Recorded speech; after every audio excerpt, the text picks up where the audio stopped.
I never imagined that humiliation would come like that. There I was, covered in champagne and silk, sitting in the third-row seat at my younger sister's wedding.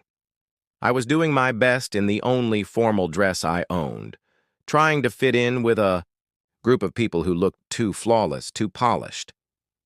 My son, Luca, sat next to me in a little suit, swinging his legs under the table. I thought he looked so proud to be there. I thought, just for today, maybe we'd belong. Maybe we'd feel like part of the family again. My sister floated through the day like she always did. Movie star beautiful. That effortless vitality, that charm that made everyone love her, especially our mother. Vivian got compliments. I got comparisons. She got attention. I learned how to live in the shadows. Still, I showed up. I smiled. I applauded when they kissed. And when people leaned over and said things like, "You don't look like the older sister," as if you had an 8-year-old, I just laughed politely and sipped my drink.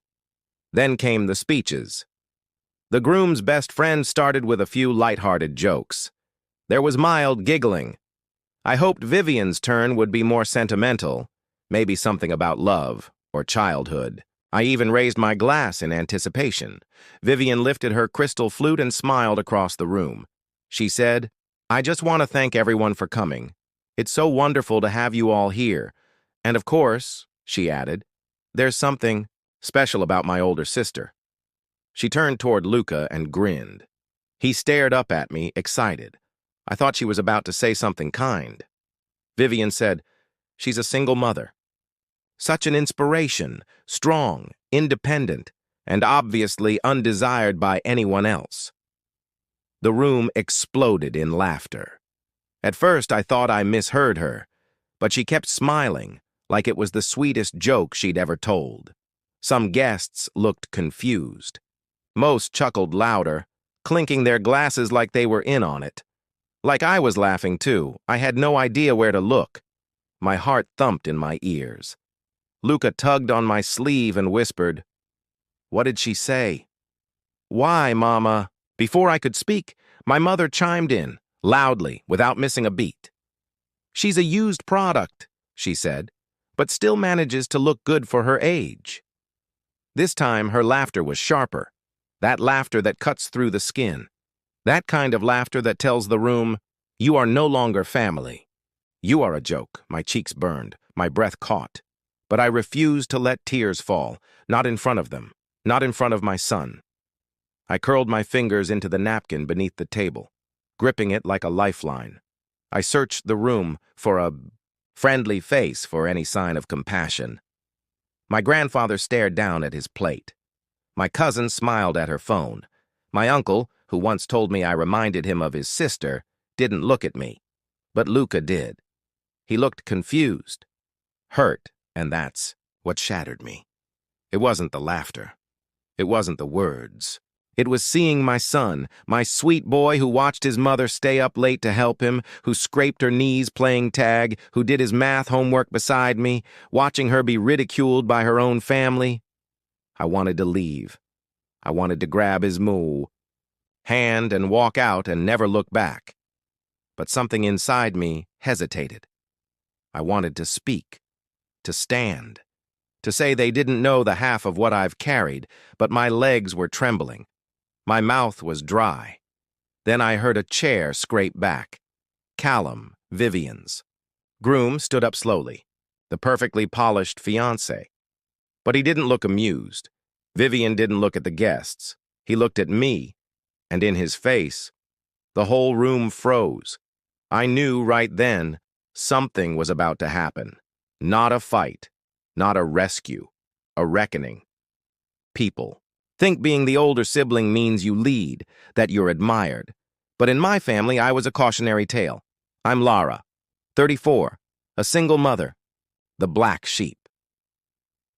I live with my 8-year-old son in a tiny 2-bedroom apartment on the edge of town. I work mornings at a cafe and nights at a modest hotel front desk. Life isn't glamorous, but it's real. I make pancakes on Saturdays. I patch holes in Luca's jeans. He says I'm his superhero, and honestly, that's enough. But in my family, I was always the one who failed. My mother, Judith, made sure I felt it.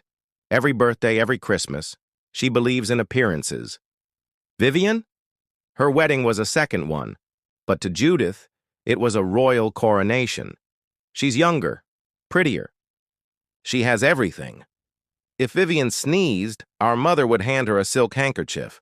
When I got sick, she told me to stop being dramatic and take vitamins. Everything changed when I got pregnant with Luca. I was 25, in love. He promised forever, and vanished after 5 months without a word. My family didn't ask questions. They didn't offer support, just quiet judgment. But I had Luca, and keeping him was the first time their cruel words became background noise. He became my anchor. So maybe that's why I accepted Vivian's wedding invitation. Maybe I thought things had changed. Even though I wasn't in the bridal party, even though they misspelled my name on the RSVP, even though I had to do my hair in a restroom mirror and rent my dress, Luca smiled in his little tie, and I told myself it was worth it. Maybe this was the olive branch. A chance for closure. The venue was stunning. White flowers, gold accents, a string quartet. Vivian looked like a bridal magazine model. She passed me and said, "You made it," like she didn't expect I would. No hug, just a glance at Luca. He's getting big. No warmth, no conversation, just back to her perfect world. My mother didn't even acknowledge me. She walked by like I was one of the waitstaff. But Luca? He lit up. Thought the chandelier looked like a spaceship. Thought Vivian looked like a princess. He was just happy to be there. So I stayed. Even when I saw our table, table 9, tucked in the back by the restrooms, I stayed. We ate our salads. I helped Luca clean his mousse-covered tie. I kept my eyes away from my mother, and I tried not to listen when my name started being whispered over clinking glasses. It wasn't going to be a night of healing. Not forgiveness, not unity. It was Vivian's show, and I was her punchline. It started like most wedding speeches, sweet, slightly over-practiced. She stood there with perfect posture, champagne flute in hand, her dress glittering in the lights. The room hushed. "I want to thank you all for coming," she said. "It's one of the best days of my life, surrounded by the people who matter most." From table 9, I tried to convince myself I was included in that sentence. Luca, beside me, kicked his legs, mesmerized. Vivian went on about Callum, about fate, timing, love. And then she turned. "And of course," she said with that cheeky grin, "my older sister."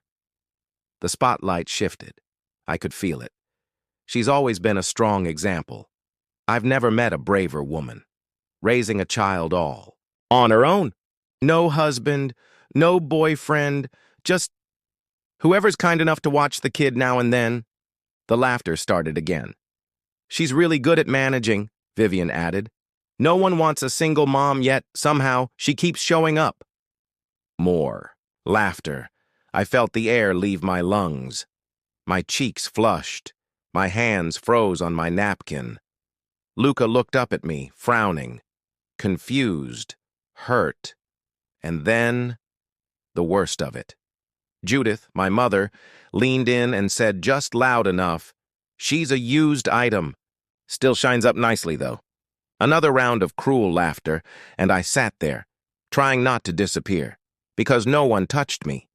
But it felt like a slap. I looked at Luca. His light was gone. He leaned into me. "Why, Mama? What did she say?" I couldn't answer. Because, how do you explain to your child that your family doesn't see you as real? That they're laughing at the woman who's been keeping him warm, safe, and loved? I looked around, hoping, praying for someone to say enough. But no one did. They looked at their plates, their drinks, their phones. Even Grandpa Norman, who once called me his little lion, looked away.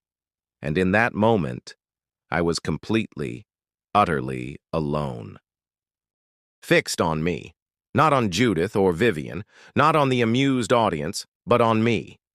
For a while, I believed he might say something to smooth things over. Another joke, something endearing to lighten the stress. That's what people usually do. In my family. Pretend it doesn't exist, didn't happen. Call it comedy, tradition. But he didn't do that. He didn't laugh or smile. His face had something I couldn't quite read. Anger, maybe, but more deeply, disbelief, disappointment. I pushed my chair back before he could say anything. I went in and grabbed Luca's hand. I was ready to leave, gracefully, quietly. I refused to give them the satisfaction, the pleasure of watching me cry or break. I'd done it once before. I could do it again. But as I turned to leave, Callum's low, firm voice cut through the air. "Calm down, Aura." Everyone turned. Because that stopped me. Whispers swept across the tables like a breeze across parched leaves. Vivian froze. Judith's eyes narrowed. She stiffened. The DJ reached for the volume but stopped when Callum held up a hand. I couldn't look at anyone, except myself. Pretend it doesn't matter. Pretend I'm unaffected. "I won't stand here and let," he said, "that kind of cruelty be disguised as humor." The room held its breath. Callum stepped out from behind the table. He wasn't rushing. Each step, measured, deliberate. Like he was walking against gravity, but still walking. He stopped next to our table, between cold salad dishes, and looked straight at me. I've heard a lot about the guests' families while helping plan. This wedding, the appearances, the commitment to tradition. But what I just witnessed, that wasn't family. That was mockery dressed up as celebration. The room shifted. Some people looked down, uncomfortable. Judith stared into her drink. Callum turned to Vivian. You mocked your sister's single status. Your mother, for raising a child alone, you laughed and made your son worse for it." Vivian opened her mouth, but no sound came out. Callum didn't wait. She didn't ask to be put on trial today. But she showed up. She sat at the back. She brought her son, smiling, wanting to be part of your day, and you turned it into a joke. Vivian looked smaller than I'd ever seen her, until Callum turned again. No one stood up for her. She didn't ask for pity. She never has. But I won't stay silent. Because if I'm marrying into a family that treats cruelty as tradition, then I need to rethink what kind of man I want to be. A gasp echoed from the guests. A woman at the next table whispered, "Is this really happening?" A fork hit the floor.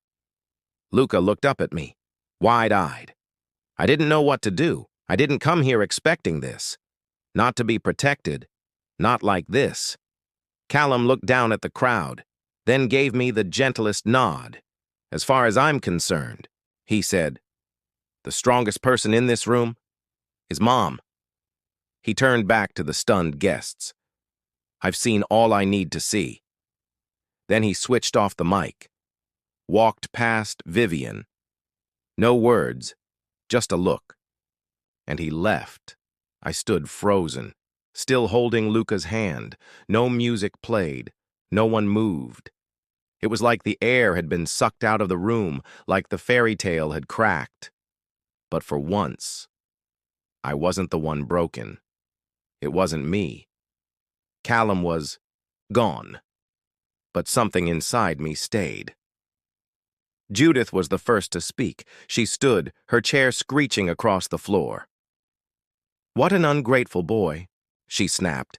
"He embarrassed you in front of everyone, just like your sister, selfish and typical." But her voice didn't carry. Her words didn't land. The room had already left her behind, and for the first time in my life, I didn't shrink under her voice. I looked to Luca. He glanced up. "Are we going?" he whispered. "Yes, baby," I said, brushing his hair back. "We're going home." I stood, held his hand, and walked to the exit. People parted as I passed. Some looked away. Others seemed to want to say something, but couldn't find the words. Halfway to the door, someone called my name. Ara. It was Grandpa Norman. Eyes pale and red-rimmed. He stood carefully. "I'm sorry," he said, voice trembling. "I should have stopped it. Years ago." I nodded, not sure if I could speak. I didn't hate him. I knew what silence costs. Some people just aren't built for it. But I wasn't carrying that guilt anymore. Outside, the air was sharp, cool. Luca squeezed my hand. "Is the wedding over?" he asked. I looked down and smiled. I think it ended exactly the way it was supposed to. We drove home, no radio, just the hum of tires, and Luca tapping a soft rhythm. That night, I tucked him in, kissed his forehead, stayed by his door a little longer. He didn't ask more questions than usual. He didn't need to. The next morning, 12 missed calls, unknown numbers, cousins, guests I hardly ever see. A friend texted me. "There's a video, Callum's speech. Over 50,000 views, already. You need to see the comments," she said. "People defending me, calling me a hero."